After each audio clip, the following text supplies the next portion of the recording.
pas dit quelque chose. Et ce quelque chose, c'est toujours dans le livre de Exode que mon fils a lu, Exode 24:4. Et quoi tu reprends. Le plus important, l'autel par rapport à ces 12 jours. Chaque jour représente une pierre, comme David l'a fait, et je l'ai souligné. J'ai dit il y a des pierres de 100 francs, il y a des pierres de combien?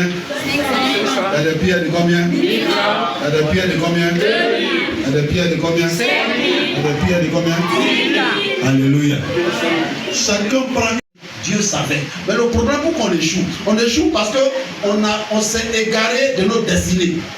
Donc, dans le jeûne que tu vas faire, tu dis à Dieu, Seigneur, si je me suis égaré, remets-moi dans ma destinée, afin que j'accomplisse ce que tu veux de ma vie.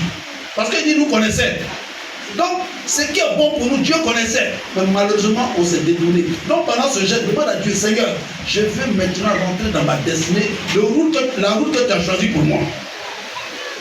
Et à la fin, tu mets ta prière dans ton enveloppe. Voilà le petit conseil que je dois vous donner. Et maman a tout dit. Ce n'est pas le temps de faire des commérages. Ce n'est pas le temps de critiquer. Bien au contraire, si tu vois quelqu'un, c'est le temps d'intercéder pour quelqu'un qui est dans la mauvaise ligne. C'est le temps. Donc, tu as un frère, tu as une...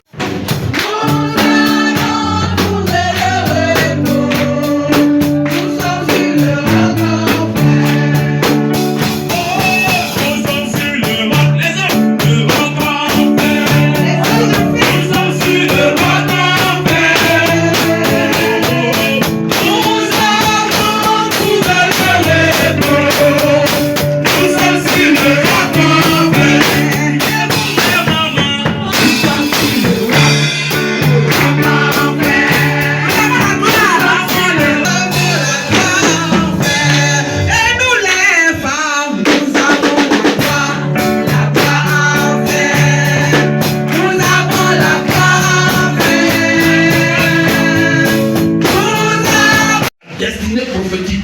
Parce que la Bible dit, il y a un verset qu'on ne connaît pas, on connaît mais on ne fait pas attention. Jérémie 1, verset 7. Lis. Toi de ta mère, je te connaissais. Qui parle? Qui parle?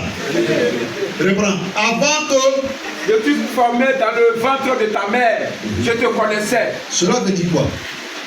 Cela veut dire que ce n'est pas la vie qu'on mène. On a un passé. Ce qu'on voit là, ça c'est l'enveloppe. Ce qu'on voit, c'est l'enveloppe. Ça veut dire que sans enveloppe, Dieu vous connaissait. Il dit, je te connaissais. Et puis encore, il dit quoi? Et avant que tu fusses sorti de son sein, du ventre de sa mère maintenant, je t'avais consacré. Je t'avais consacré, je t'avais établi. Cela veut dire quoi? Prophète des nations. Cela veut dire quoi? Dès que tu sors, Dieu savait.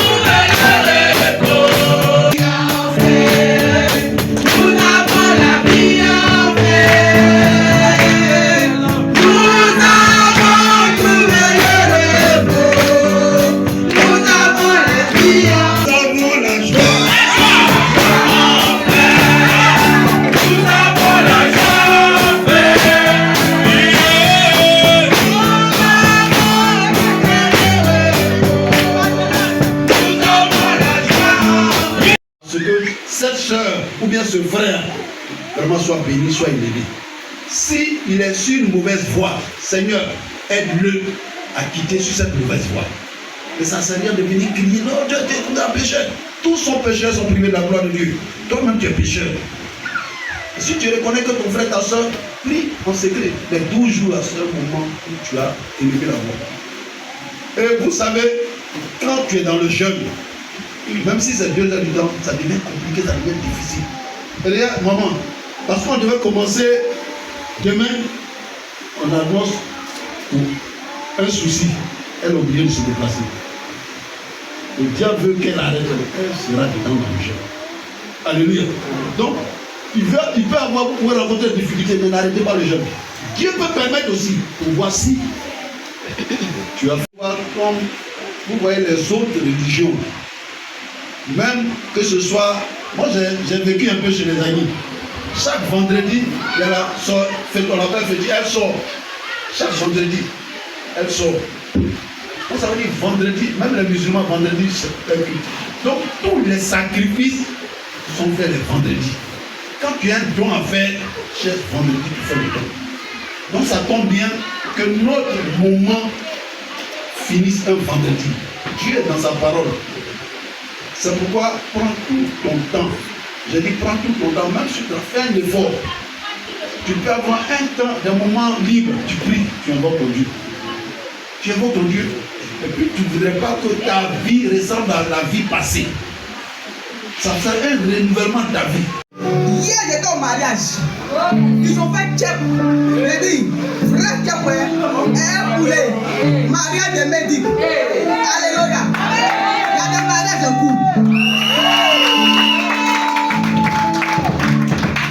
Dis yeah. Il y a des gens. Quand on parle de mariage, vous doutez. Quand tu vas te marier, prochainement tu seras retenu. L'alliance, si tu as ça, tu allais déposer ton papier. Bâtir un hôtel. Ça veut dire tu as la possibilité chaque jour de mettre une pierre dans ton enveloppe. Quelqu'un dit amen. Après chaque journée, je dis le jeûne, ce n'est pas seulement fermer le ventre, mais c'est la prière. Après chaque journée, à la coupure, quand tu vas rompre, je bâtis ton hôtel. Tu as ton enveloppe, tu mets ta pierre dedans. Jusqu'à 12e jour, on aura 3 jours de culte normaux. On va faire des cultes. C'est-à-dire, puis Dieu a fait tellement grâce qu'on finit vendredi spirituel. Que beaucoup connaissent. Hein? C'est mercredi, jeudi, vendredi, oui. Mercredi, jeudi, vendredi. On termine vendredi où on va poser notre hôtel. Vous savez, vendredi, ce n'est pas ce Dieu qui a fait grâce que ça tombe le 12e jour, tombe le hôtel.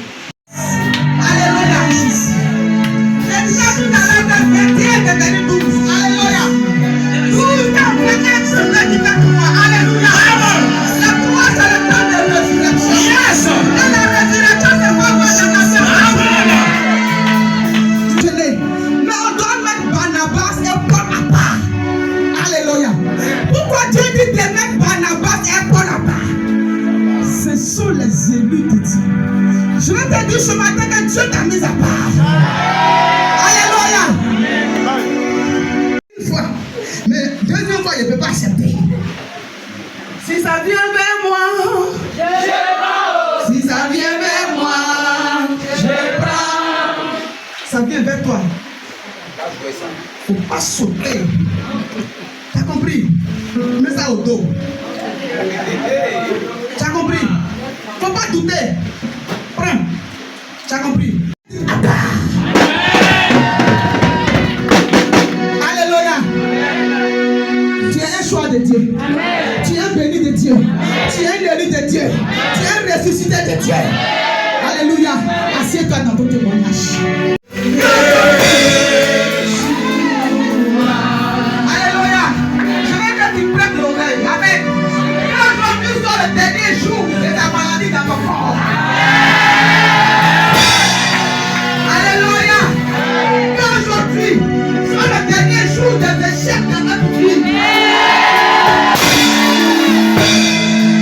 Aujourd'hui soit la fête. Tout ce qui est de moi dans notre vie.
nous guide là où nous allons partout, chaque instant de notre vie. Père, il te confie ce moment. Prends le contrôle. Touche les cœurs, papa. Oui, tu as dit, tu nous enlèves des cœurs de pierre et que tu nous donnes des cœurs de chair afin que ta parole soit écrite sur ces cœurs. Père, je prie que des cœurs de chair soient donnés à tes enfants ce matin. Et que la paix règne dans leur vie. Que les gens disent Amen.